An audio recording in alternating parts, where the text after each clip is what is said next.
예, 김한진 박사님과 함께하는 키워드 경제 시간입니다. 김한진 이코노미스트 오셨습니다. 어서 오십시오. 네, 안녕하세요. 조금 전 타이틀을 보니까 저 많은 그 이슈 타이틀들이 다 김한진 박사님 몸속으로 들어갔습니다. 머릿속에 저 아이디어들을 이제 우리가 뇌 구조 이런 거 얘기하잖아요. 키워드를 풀어주셔야 되는데요. 예, 화면 보면서 얘기할게요. 첫 번째는요. 인플레이션 우려가 계속됩니다. 그러면서 EU가 이제 러시아 원유를 상당 부분을 사실 수입 금지하기로 하면서 인플레 우려들이 커지고 있는 건데요. 뭐 일부 EU 국가들의 사정을 봐서 뭐 전면 100% 금지는 아니고 해상으로 오는 것들은 금지하고요. 이렇게 금수 조치를 선언했는데 내용이나 영향부터 좀 진단해 주십시오. 네, EU가 지금 뭐 몇몇 국가를 제외하고는 러시아 원유를 수입 금지하는 조치를 결정했습니다. 예. 네, 그런데 뭐 당장 뭐 100% 수입 금지를 하기는 어려울 거고요. 서서히 이제 하반기부터 줄여 나가서 연말에 한 80%에서 90%, 뭐 언론 보도상으로는 한 80%로 이제 보는 쪽이 많습니다. 네. 네, 그래서 아무튼 80-90% 수입을 이제 끊어버리는 그런 조치를 이제 시작할 것이다라는 건데요. 당연히 이제 뭐 지금 그 러시아에서 수입하는 원유의 한 3분의 2에 해당되는 거거든요. 3분의 1은 이제 파이프를 통해서 오는 거고요. 네. 그런데 이제 해상 운송은 사실은 이제 좀 단가가 높죠.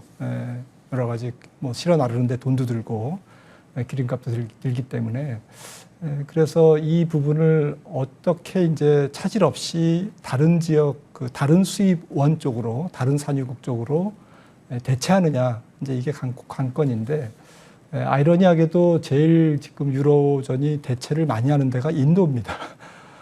인도가 지금 그 정유 상황이 작년 대비 굉장히 늘었어요. 연초 대비로는 뭐 한 30배 늘었고, 작년 상반기 대비로는 10배 늘었습니다. 그래서 이게 이제 30% 정도가 인도를 거쳐서, 러시아 원유가 인도를 거쳐서 다시 유럽으로 이렇게 삼각 거래를 하고 있다라는 것이고요.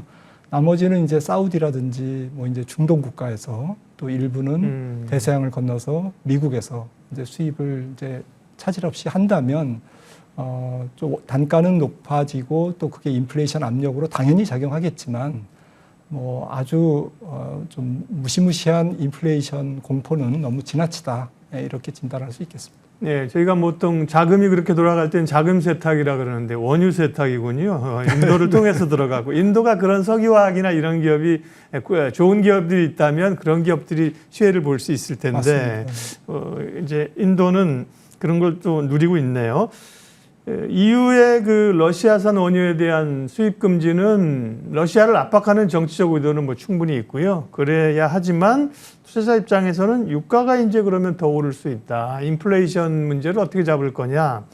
우리도 그렇고요. 이제 물가에 미치는 영향을 점검을 해야겠습니다. 네, 국제 유가가 뭐 작년 평균 유가가 90불이 안 됐는데 지금 뭐 120불대에서 안 떨어집니다. 어제도 이제 올랐지 않습니까? 네. 그래서 마침 이제 그제 유로존의 이제 소비자 물가가 8.1%, 근원 소비자 물가가 4.4%나 이제 폭등했거든요. 전달 대비. 그래서 이런 부분들이 이제 유로존의 이제 조금 물가 대응을 녹록치 않게 만드는 요인이 될 것 같고요. 더 나아가서는 어쨌든 뭐 국제 유가가 이래저래 지금 올라가고 있기 때문에 러시아 제재가 당장 뭐 러시아가 우크라이나에서 철수한다고 해도 바로 제재가 풀릴 가능성은 지극히 낮고 또 유가뿐만 아니라 하반기에는 이제 또 에그플레이션, 농산물 가격이 다시 한번 폭등할 가능성이 매우 높기 때문에 유로존에서는 에너지 가격과 곡물 가격 조금 전체적으로 물가 관리의 비상이고 이런 부분이 이제 다음 주에 ECB 정책 회의에서 이제 QE 양적 완화를 중단하고 다음 달 7월 6일 ECB 정책 회의에서부터는 25bp 금리를 올릴 거다라는 이제 지금 관측이 농후합니다. 유력합니다. 그래서 결국 에너지 가격으로 촉발된 뭐 연준 그리고 ECB 모든 중앙은행들의 어떠한 긴축 릴레이가 긴축 일정이 조금 글로벌 통화 유동성을 옥죄이고 옥죄임에도 불구하고 인플레를 잡기에는 조금 역부족이고 그렇다고 금리를 더 올리고 과격한 더 긴축을 진행하면 경기가 좀 경착륙을 할 수 있는 위험을 안고 있고요. 그래서 뭐 특히나 유로존은 지금 이런 부분에서 경기와 물가를 둘 다 어쨌든 잡아야 하는, 경기는 살리고 물가는 잡아야 되는 그런 진퇴양난의 상황에서 성장률이 조금 하향 조정될 것 같습니다. 유로존 성장률이 하향 조정되면 교역 비중이 높은 중국의 수출에 영향을 주고, 중국이 둔화되면, 중국의 산업 생산이 둔화되면 뭐 우리나라의 어떤 그 중간재 수출이 또 둔화될 가능성이 있기 때문에 이러한 부분들이 좀 연쇄적으로 인플레이션발 긴축과 세계 교역의 축소, 이런 부분들이 하반기에 가장 큰 경제가 극복해야 될 악재가 아닌가 싶습니다. 유가가 WTI 기준으로 115달러인데요. 지금 지난번에도 유가 전망을 했을 때도 김 박사님도 대체적으로 이제 시간이 조금 걸리겠지만 하반기 올해 이제 연평균으로 보면 한 100달러 언저리 한 90에서 100달러 정도를 지난번에 네. 말씀하신 걸로 제가 네, 기억을 네, 하고 네. 있는데요. 왜 그 말씀을 드리냐면 100달러 밑으로 이제 잘 안 떨어져요. 안 떨어지고요. 네. 이제 간밤에 JP 모건의 그 제이미 다이먼이 이제 경고한 것도 유가 150달러에서 175달러까지 이를 수 있다 이러면서 부담을 줬는데요. 유가나 지금 말씀하신 것도 기저적으로 어쨌든 원자재 가격이나 인플레 요인들은 상당 부분은 계속 될 수 있다 이렇게 이해를 해야 될 것 같습니다. 네, 결국에는 뭐 유가가 떨어지는, 궁극적으로 떨어지는 경로가 유가가 올라서 경기가 위축돼서 그래서 떨어지면 경기가 이제 경착륙에 그렇죠. 가깝게 네. 안 좋게 결말이 나는 거고요. 좀 인플레이션을 통화 당국이 다스리면서 잡으면서 네, 같이 이제 그 고물가를 어느 정도는 다스리면서 유가도 뭐 한 120달러 언저리에서 밑에서 이렇게 움직인다면 좀 인플레이션이 있지만 그래도 경기가 좀 아주 크게 충격을 받기는 어려울 텐데 이런 부분에서 조금 계속 유가가 이제 안 떨어지니까 경기에 대한 부정적인 전망이 늘고 있는 게 사실이고 그게 이제 팩트인 거죠. 네. 시장에 영향을 미치는 경제 키워드 살펴보고 있습니다. 두 번째 키워드 확인하겠습니다. 두 번째는 오랜만에 좋은 소식인데요. 중국 상하이가 이제 봉쇄가 풀리지 않았습니까? 6월 1일부터 풀려서요. 망가진 중국 경제 회복할 수 있을까? 어제 제가 기사 본 거는 65일 만이라고 이제 기억을 하는데요. 와, 정말 뭐 2달 넘게 상하이가 묶여있다 풀렸는데 이 봉쇄 해제 효과를 어느 정도 기대할 수 있을까요? 네, 지난번 우한 사태도 그랬고 또 작은 도시, 상해보다 작은 도시에 이제 봉쇄가 여러 차례 있었는데 그때마다 이제 봉쇄가 풀리면, 해봉이 되면 보복 소비가 급증합니다. 그런 측면에서 긍정적이고요. 때마침 지난주인가요? 그 중국의 4월 소매 판매 11%가 급감했지 않습니까? 그래서 이런 부분들은 뭐 6월달, 7월달 보복 소비로 회복될 것이다.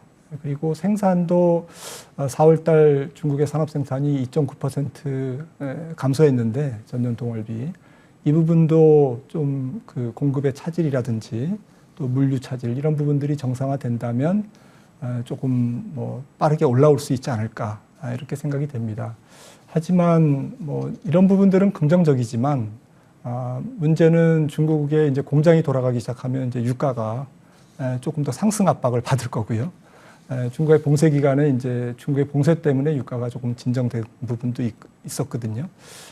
또 중국 전체가 지금 좀 안고 있는 경기의 좀 구조적인 문제 그리고 상해 봉쇄 이전에도 겪었던 중국 전체의 공급 물류난 이런 부분들이 있습니다. 그래서 이런 부분들은 조금 쉽게 해소되지는 않을 거다. 조금 차츰 개선은 되겠지만 뭐 당장 하루아침에 다음 달에 이렇게 다 개선되지는 않을 거다라는 것이고요. 그래서 이런 부분들이 특히 중국이 지금 경제 지표를 보니까 어제 나온 차이신 PMI 중소기업들이 조금 많이 포함됩니다. 조사 대상 중에. 그래서 국가통계국보다는 이제 중소기업 조금 실물 경제를 잘 반영하는데 조금 좋게 나온 것은 긍정적입니다. 하지만 조금 개선 속도가 그렇게 빠른 건 아니거든요. 그리고 특히 주택 판매가 조금 급감했습니다. 중국의 주택 판매가 상당히 5월까지 누적 판매가 전년 같은 기간 대비 50% 정도 감소했거든요. 예. 이런 부분들이 상해 봉쇄 때문에 지금 주택 거래가 안 되고 건설 경기가 둔화되는 것도 있지만 네. 그 이전부터 둔화돼 왔다라는 부분들이 중국 경제에 대한 지금 블룸버그 그 컨센서스는 한 성장률을 한 4.5% 정도로 지금 찍고 있습니다. 그래서 중국 정부에서 예상하는 목표로 하는 5.5%보다는 훨씬 낮거든요. 네. 이런 부분들은 중국 경제가 봉쇄로 인해서 회복은 되겠지만 지나치게 기대하는 것은 예. 조금 어려울 거다라는 쪽으로 정리할 수 네. 있겠습니다. 속도를 조금만 내야 될 것 같습니다. 네. 그러니까 말씀하신 것처럼 상해 봉쇄 해제가 중국 경제를 다시 확 살리기에는 뭐 여러 시간이 걸리는 거죠. 다만 기업별로는 위축돼 있던 기업별 영향은 조금 더 이게 민감하게 올 수 있다. 뭐 애플이나 뭐 테슬라나 국내 기업들도 그래서 마켓 숨통이 좀 트이지 않겠느냐. 자동차 같은 것도 주목하자는 분도 있는데요. 기업 영향은 어떻게 보세요? 네, 그렇습니다. 지금 가뜩이나 뭐 글로벌 조금 공급망 차질이 있었던 상황에서 상해 봉쇄가 되니까 말씀하셨던 뭐 IT 네. 또 뭐 스마트폰이라든지 또 자동차가 상당히 그 여러 부품들을 조합해서 네. 결합해서 생산하는 그런 구조지 않습니까? 그러다 보니까 중국산 어쨌든 뭐 저가라 할지라도 핵심 부품이 조달이 제때 안 돼서 생산 차질을 빚은 부분이 굉장히 많거든요. 이런 부분들은 뭐 바로 6월 지금 당장 다음 주부터도 좀 그 생산이 좀 원활하게 재개되지 않을까. 그래서 숨통 트이는 거 맞습니다. 그런데 그것은 안 좋았던 게 이제 정상화되는, 예. 일부 정상화되는 이제 그런 정도로 이해를 해야 될 것 같습니다. 예. 김한진 박사님과 함께하는 키워드 경제 이야기 세 번째 키워드 확인하겠습니다. 세 번째는요. 바이든 대통령이 파월 연준 의장을 부른 속내는. 네. 주말 사이에 백악관을 다녀온 사람들이 많습니다. BTS가 갔고요. BTS가 간 이유는 우리들이 모두가 알고 있고 참 영광스러운 일인데 그런데 예, 제롬 파월을 불러서 회동을 했습니다. 네. 왜 불렀을까요? 네. 네, 뭐 물가 안 잡으면 나 큰일 난다. 뭐 이렇게 얘기했겠죠. 네. 제가 안 가봤어요, 모르겠습니다. 이례적으로 사실은 우리보다도 더 그 중앙은행의 그 중립성에 대해서 중요한 게 미국. 그래서 그 얘기를 많이 강조했습니다. 본인을 훼손시키려고 하는 건 아닌데 그만큼 어쨌든 옐런 의장도 동참했지만 물가가 긴박한 현안이다. 이걸 알려주는 거군요. 맞습니다. 네. 지금 뭐 바이든 대통령이 공식적으로 뭐 여러 차례 지금 인플레이션에 대해서 아주 민감한 반응을 보였고요. 네. 특히 이제 물가가 올랐을 때 중간 선거에서 이기는 경우가 거의 없었고, 그리고 특히나 이제 경기가 좀 경착륙을 한다면 지금 가을부터 겨울 사이에 그렇다면 11월 뭐 중간 선거가 좀 녹록지 않게 되는 거죠. 그런데 어쨌든 물가가 키를 쥐고 있는데. 뭐 연준 입장에서는 뭐 지금 공급망 차질이라든지 러시아 우크라이나 사태로 인한 유가 상승 이런 부분들을 어떻게 하냐 뭐 이렇게 얘기를 하겠지만 지금 공급 요인에 의한 물가 상승이든 수요 요인에 의한 물가 상승이든 이게 뭐 이렇게 가릴 형편이 아니다. 네. 지금 행정부 입장에서는 어쨌든 물가를 강력하게 아마 잡아야만 된다라는 것을 재차 강조하면서 아마 파월 의장을 조금 괴롭혔을 가능성이 있을 것 같은데, 뭐 파월인들, 뭐 연준인들, 뭐 물가를 안 잡고 싶겠습니까? 지금 상황이 여의치 않은 거죠. 특히 지금 소비자들이 굉장히 미국 소비자들이 민감한 것은 지금 드라이빙 시즌이 시작됐습니다만 유가가 지금 갤런당 4.7달러, 뭐 캘리포니아 같은 경우에는 6달러고. 지금 이런 식으로 유가가 안 떨어지고 공급 부족 또 생산 차질이 있다면 특히 그 기대했던 셰일 오일이 조금 증산이 조금 더디거든요. 지금 이런 부분들이 이제 다 종합됐을 때 결국엔 뭐 유가가 뭐 하반기에 소비자 유가 기준으로 갤런당 6달러 정도로 치솟는다면 상당히 그 체감적인 미국 소비자들이 느끼는 체감적인 어떤 정치권에 대한 어떤 행정부에 대한 불만, 현재 정부에 대한 바이든에 대한 불만이 어떤 표심으로 나타날 수밖에 없다라는 것이 이제 지금 굉장히 급박한 바이든 행정부의 입장인 것 같습니다. 네. 뉴욕 증시의 핵심 경제 체크할 것 마지막으로 볼게요. 이제 금요일에 5월에 이제 고용 지표 주목하고 있는 거고요. 연준 베이지북은 발표가 된 건가요? 어제 발표됐나요? 네, 발표됐습니다. 네. 새벽에 발표됐고요. 예. 12개 관할 지역 중에서 3개 관할 지역에서 경기가 조금 슬로우 다운, 조금 경기가 확장이 조금 멈추고 침체 기미가 역력하다라는 우려가 된다라는 부분이 이제 적시됐기 때문에 이 부분이 이제 조금 FOMC 이제 FOMC를 앞두고 연준 위원들에게 이제 조금 중요한 정보로 제공될 것 같고요. 나머지 관할구도 조금 뭐 되게 많이 나온 단어가 슬로우 다운이었습니다. 네. 경기가 조금 약화되고 있다. 한편 좀 좋은 뉴스도 있습니다. 고용 시장이 조금 타이트한 정도가 조금 약해지고 있다. 그러니까 고용 시장이 임금 상승률이 조금 둔화될 가능성도 이제 같이 언급을 여러 자치구에서 언급을 했거든요. 아무튼 정리하자면 경기는 어쨌든 경착륙 정도로 아주 심각한 지금 상태는 아닌데 조금 변화가 조금 둔화 쪽으로 변화가 많이 포착되고 있다. 그리고 공급망 차질도 조금 아직은 여러 자치구에서 조금 어려운 그런 기업들이 많이 지금 발견되고 있다라는 쪽에 이제 베이지북 내용이었습니다. 특별히 다음 달 50bp 연준의 금리 인상에 영향을 줄 정도는 아닐 것 같고요.